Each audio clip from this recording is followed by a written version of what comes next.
It is Tuesday. It is 19 minutes after 7 o'clock. It's Tuesday, April 14th, 2015. Thank you for tuning in to The Source, WOCA. Wake up. Wake up. Wake up. Come on, get out of bed. What's the matter with you? It is, did I tell you, it's 68 degrees here at The Source, WOCA, broadcasting live from the Paddock Mall just outside the WOCA commissary, less affectionately known as the food court. Yep. Good morning, Robin. How you doing? Good. Good morning. How are you, Larry? Pretty good. Got a show planned this morning. I hope it'll be good for everybody. Well, there's a couple things. I had something planned for the 7:35 slot, and then Marco Rubio announced he was running for president, so maybe we can talk about that too. Okay. I think I'll do the first thing first, and then we'll talk about Marco Rubio and see how long the first thing takes us to exhaust our thoughts on it. Okay. It's a story about a 78-year-old state legislator in the state of Iowa. Mm-hmm. Who was married to a 78-year-old wife. His wife is the same age as he is. And she is now in a nursing home because of dementia. Okay. And he went to visit her, as he always did, and the staff says he had sex with her, and they say she is not able to give consent to sex. Although she wasn't screaming, it didn't look like she was forced or abused in any way. Uh-huh. He just went and was with his wife. Yeah, she's his wife. And so... And well, that's the opinion of some, and not the opinion of others. So I'll tell you the story, and then we'll talk about it. And if it takes us to the top of the hour, then it does. If not, then we'll talk about Marco Rubio. Marco Rubio's book, by the way, is an interesting book. We'd never talked to him about this one. We talked to him about the one before this one, though. Yes. But obviously, he became too big for us. Of course. I like Marco Rubio. He doesn't like us, or he doesn't like me anyway. He didn't seem like he liked me. But no, when he called, he was on the defensive right away. It's like, oh my gosh, so he just did like a lot of people do. He assumed he knew our position on anything. Yeah, that talk radio. But I like him. Knows I like him. I'm not telling you that I'm voting for him. I'm not saying I'm not voting for him. Mm-hmm. I'm just saying I like the guy. Yeah. Give him a second chance to like me. Although, you know, I'm kind of used to people not liking me. It happens. It does. I don't understand it because I don't do anything. I know. The kindest person on the face of the planet. Always helping. I don't know if the kindest. Mother Teresa might have beat me. I'm not so sure. Anyway, so we'll do those things at 7:35 if we have time for both. Then we do. 8:35. That's when we refrain from opinion. Of course, it's news bites. It's simply the news, and it's done in short form. Caroline Baldwin at 9:05. Today is Tuesday, and she, of course, is a master gardener, and she answers your questions about your lawns and your gardens.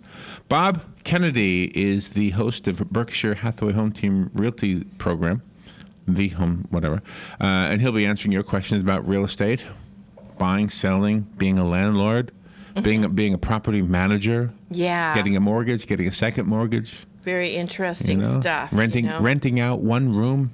Have you ever, when you were younger, did you ever get a room like in somebody else's house? No. I did. No, I always stayed at my folks'. I did. I had a room. Yeah. Did you have to pay for it? No. Oh, okay. That was nice. That was the plan. Save money. That was the plan, but it was my friend's mother. So. Oh, okay. I mean, grandma. It was my friend's grandma. Okay. Don't worry about it, Larry. See, you're a nice guy. Joe Reckel at 10:35. He, of course, is one of the fellas of Damage Control Services. Mm-hmm. Did you know there's a TV show called Celebrity Damage Control? No. Yeah, there is. Oh my gosh. There's a TV show called Celebrity Damage Control. So I have to tell him about that. I mean, maybe he knows. Who knows? I don't know what the show's about. Well, they probably got the idea from him, and could be, and it spawned off, and now they owe him money for the idea. Intellectual property rights. Wow. I think Dan came up with the name. Oh, okay. Well, then they owe Dan owns money. The name. That's it. That's right. Dan owns the name, so it's about Dan. He'll look into that today. Dr. Bruce Hillman is coming out at 11:05. He's going to talk to us about a Nazi scientist named Philip Leonard, who changed the course of history, and he stalked Einstein. April 18th is the 60th anniversary of Einstein's death, and so we're going to learn about this scientist for the Nazis named Philip Leonard. Yep, and he does have 2 P's. Or 3 P's. He does have 2 P's. Yes, 3 let's Ps. give P's a chance and mention them. He does have 3 P's in his name. Fun with Joe today. Fun with Joe today. My last name ends with ER. Yes. When a name or anything ends with ER, it means one who or that which. Mm-hmm. So a hunter is one who hunts. Yes. Or that which hunts, I guess. That which hunts. That's right. We have those too. I guess if it was a robot, the robot would be a that. And anyway, so you know what I mean. If it's a ruler, it's one who rules, right? Yes. So my name is one who whittles. Yes. Technically. So my name could have been an occupation. So I have yes. So my name could have come from an occupation of somebody who had this name first.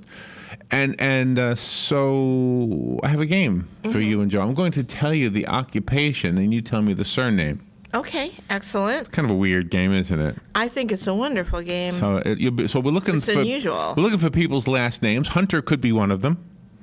See, carpenter could be one of them. Although I don't know one who carpents.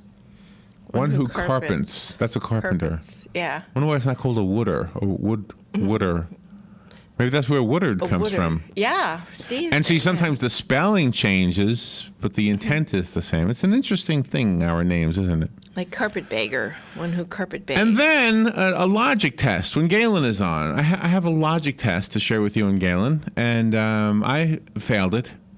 But I'm just curious if you guys can figure it out. Okay. So a logic test is kind of a riddle. Are we going to take it? Yes, we will. Okay. We will. And if you can't get it, I will tell you the answer. Not that I'm a smarty pants, but I looked it up and found it and said, whoa, how come I didn't see that?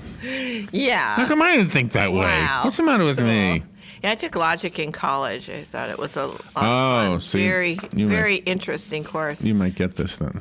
The teacher that taught it, he drove one of those Must have been a hot guy. two-seater cars. You know, him and his wife. She had on the that scarf, doesn't matter. You know, you girls still thought he was hot, didn't you? And you're not answering. That means yes. He See, was that's about a yes. 80 years old. But he's 80. Cool Never guy. mind then. You didn't think he that. was about 80, but he was a cool guy. I forget his name, but he was so neat. Drove around in his little MG convertible, him and his wife with her big scarf, and just like you see in the movies. And he was had your that logic little cap teacher. on. Yeah, he had that cap on. And at the age of 80. Cool. Yeah. Wow. He is so neat. They don't retire him in Wisconsin, do they? They just keep on going. There was a fire last night. We got a note from the fire department. Which fire department sent this to me? Marion County Fire Rescue. A family is safe this morning. Oh, thank God. After an early morning fire damaged their home, dispatchers at the Marion County Public Safety Communications Department received an emergency call from a homeowner at 13,282 Southwest 2nd Court at 1:42 a.m. this morning. The caller said that everybody was out of the house, but that smoke and flames were coming through the roof.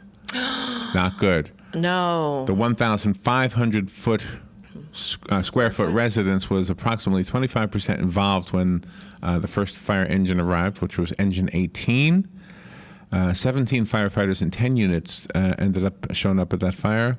It was under control by 2:02 a.m. So they got there at 1:53, had it under control at 2:02. Wow. Isn't that amazing? These guys are amazing. That's They're so 9 wonderful. minutes. And that was only less than 20 minutes after they got the first call. Wow. Not bad. No. Not bad, guys. You guys are outstanding. Thank you. Crews made entry into the home with an offensive attack and contained the fire to a quarter of the residents. Good job. Excellent Yeah, job. man. So you know what? A singer will finish a song and people will stand up and applaud. These firefighters need to have somebody standing up and applauding. I mean, Exactly. really, truthfully. We applaud you. Always. I mean, absolutely. Always applaud you here. All right, so there's that. What else did I have? Oh, Marco Rubio, of course, announced he wants to be the president. Yeah. A lot of people happy about that. Yeah. There's a guy who says, his name is Dr. Peter Pry. He says, that you don't have to be a terrorist to wreak havoc upon our electricity. Because of the way the grid is set up, anybody with a little know-how could sabotage our electric systems. I would imagine so. Isn't that something? Yeah. I So would he imagine says so. Washington, D.C. is going to drag their feet.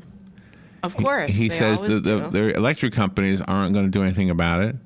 Of course not. That's his opinion. He says he's going to the state lawmakers to see if they'll do something about it. Good for him. for him. Interesting topic there. Yeah.